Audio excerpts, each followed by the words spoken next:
मैं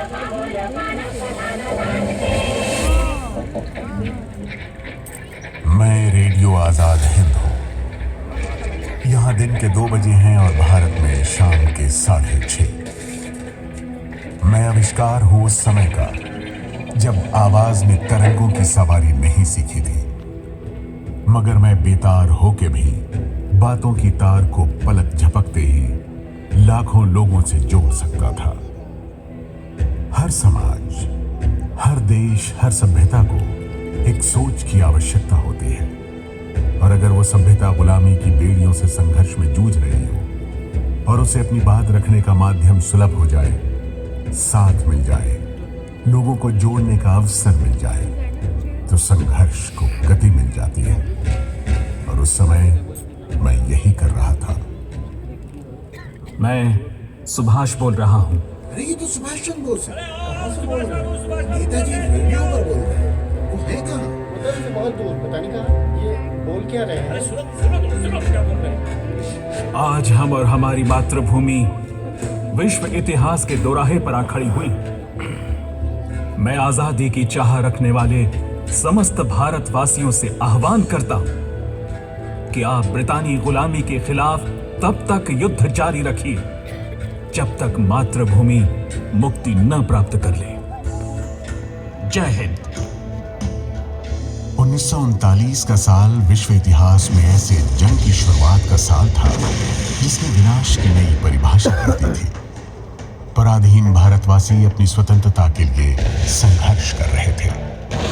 वायसराय ने फरमान निकलवा दिया कि जब तक लड़ाई चल रही है, भारत अपनी आजादी की बात न करे। इस फरमान के विरोध में भारत के अलग अलग सूबों की कांग्रेस सरकारों ने इस्तीफा देना शुरू कर दिया। सुभाष बाबू कांग्रेस छोड़ अपने संगठन को मजबूत करने में लगे थे। उनकी राय बिल्कुल अलग थी। आजादी का लक्ष्य प्राप्त करने के लिए कठोर निर्णय लेने ही होंगे। अहिंसा का विचार पावन और कारगर विचार है, लेकिन जब इससे बात नहीं बनती तब दूसरे रास्ते भी ढूंढने पड़ते हैं। भारत के लिए यह सुनहरा अवसर है। ब्रितानी हुकूमत से अब हमें कोई समझौता मंजूर नहीं। All power to Indian people.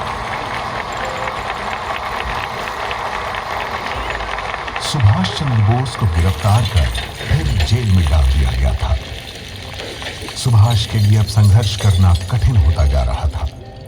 अंग्रेजी हुकूमत कभी उन्हें जेल में डालती, कभी पराये मुल्क भेज देती, तो कभी पहल उठा दिया करती। मातृभूमि की मुक्ति ही सुभाष का लक्ष्य था।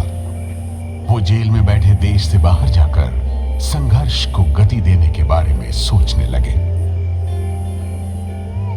अब समय आ गया है जब राष्ट्र की लड़ाई अंतर्राष्ट्रीय राजनीति में प्रवेश कर लड़नी पड़ेगी। मुझे इस काल कोठरी से निकलना ही होगा। मैं आमरण अनशन करूंगा। कारागार से निकलने में अहिंसा के इस हथियार ने खूब काम किया। वे रिहा हो गए, लेकिन उन पर निगरानी बदस्तूर जारी